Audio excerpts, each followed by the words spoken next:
Halo, selamat datang di video ini. Di video ini, kita akan membahas tentang dua komponen utama dari BOP Kinerja Satuan Pendidikan Nonformal, yaitu pembelajaran dengan paradigma baru dan perencanaan berbasis data. Apa itu pembelajaran dengan paradigma baru? Apa itu perencanaan berbasis data? Bagaimana cara menerapkannya di satuan pendidikan nonformal? Dan apa manfaatnya bagi kualitas dan mutu layanan pendidikan? Pembelajaran dengan paradigma baru adalah pembelajaran yang dirancang berdasarkan prinsip pembelajaran yang terdiferensiasi sehingga setiap siswa belajar sesuai dengan kebutuhan dan tahap perkembangannya. Pembelajaran ini mengutamakan penguatan kompetensi dan pengembangan karakter yang sesuai nilai-nilai Pancasila. Pembelajaran ini juga memanfaatkan teknologi digital untuk meningkatkan efisiensi, inspirasi, dan pendekatan yang disesuaikan. Perencanaan berbasis data adalah manajemen berbasis sekolah sehingga perencanaan berdasarkan refleksi diri satuan pendidikan. Perencanaan ini dilakukan dengan menggunakan data yang diperoleh dari hasil asesmen nasional di rapor pendidikan, juga evaluasi diri satuan pendidikan, baik secara internal maupun eksternal. Perencanaan ini bertujuan untuk peningkatan kualitas proses dan hasil belajar secara berkelanjutan. Dengan menerapkan pembelajaran dengan paradigma baru dan perencanaan berbasis data, satuan pendidikan nonformal dapat meningkatkan kualitas layanan pendidikannya sesuai dengan kebutuhan dan potensi peserta didik. Satuan pendidikan nonformal juga dapat memperluas akses dan mutu layanan pendidikannya bagi masyarakat luas. Rincian komponen penggunaan dana BOP Kesetaraan Kinerja Sekolah yang memiliki kemajuan terbaik sesuai dengan Peraturan Menteri Pendidikan, Kebudayaan, Riset, dan Teknologi Republik Indonesia Nomor 63 Tahun 2022, yaitu pembelajaran dengan paradigma baru. Pembelajaran dengan paradigma baru merupakan komponen yang digunakan untuk pembiayaan dalam kegiatan pembelajaran bagi peserta didik yang berorientasi pada penguatan kompetensi dan pengembangan karakter. Contoh kegiatan pembelajaran bagi peserta didik yang berorientasi pada penguatan kompetensi dan pengembangan karakter antara lain, fasilitasi penguatan kompetensi dan pengembangan karakter, fasilitasi evaluasi pembelajaran berbasis rapor pendidikan, dan atau kegiatan lainnya yang relevan yang mendukung pembelajaran paradigma baru. Komponen pembelajaran paradigma baru atau pembelajaran kurikulum merdeka yang difokuskan pada program dan kegiatan yang berorientasi pada penguatan kompetensi dan pengembangan karakter, berupa fasilitasi penguatan kompetensi dan pengembangan karakter, dapat digunakan untuk kegiatan seperti penyelenggaraan sosialisasi kurikulum merdeka di tingkat satuan pendidikan, sedangkan kegiatan fasilitasi evaluasi pembelajaran berbasis rapor pendidikan dapat berupa pertemuan rutin dan refleksi berkala, baik dengan mitra atau komunitas belajar di lingkungan satuan pendidikan, terkait dengan pembelajaran sesuai dengan konteks dan karakteristik satuan pendidikan.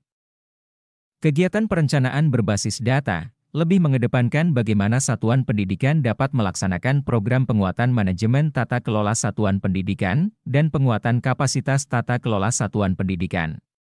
Kegiatan ini dapat berupa penelaahan hasil asesmen nasional dalam rapor pendidikan, pelaksanaan kegiatan refleksi akar masalah dalam rapor pendidikan, juga untuk melaksanakan koordinasi dalam rangka penguatan tata kelola satuan pendidikan. Lalu bagaimana caranya melakukan perencanaan berbasis data dengan mudah? Langkah pertama, pastikan Anda memiliki akun belajar.id sebagai kepala satuan pendidikan nonformal di satuan administrasi pangkal Anda, karena apabila kepala satuan pendidikan nonformal induk di satuan pendidikan formal, maka yang akan terbuka adalah rapor pendidikan di satuan administrasi pangkal atau satuan pendidikan induknya. Setelah Anda memiliki akun belajar.id, maka akses rapor pendidikan di laman raporpendidikan.kemdikbud.go.id. Setelah berhasil masuk, Anda akan diminta memilih satu dari layanan jenjang pendidikan di satuan pendidikan Anda. Fitur ini merupakan fitur rapor pendidikan satu atap, di mana dalam satu NPSN memiliki lebih dari satu layanan jenjang pendidikan.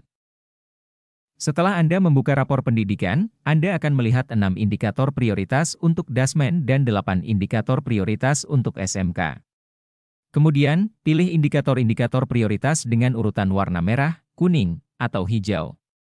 Jika terdapat dua label capaian yang memiliki label warna yang sama, Anda dapat memilih indikator mana yang lebih membutuhkan intervensi dengan melihat detail peringkat kuintil yang lebih rendah.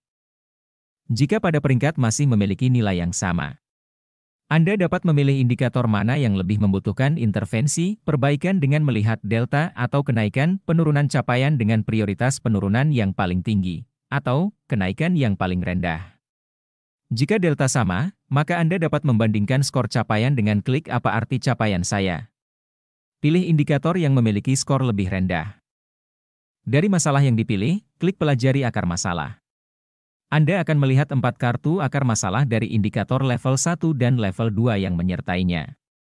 Kemudian pilih indikator level 2 dari indikator level 1 yang sudah Anda pilih menjadi masalah, karena indikator level 2 tersebut juga merupakan akar masalah. Lalu Anda dapat melihat 3 kartu akar masalah yang terdapat di bagian bawah. Kartu-kartu tersebut sudah diurutkan berdasarkan indikator-indikator yang paling membutuhkan intervensi. Dari akar masalah yang sudah dipilih, baik dari level 1 maupun level 2, selanjutnya Anda dapat merumuskan benahi dengan melihat inspirasi benahi di bagian bawah pada halaman yang sama.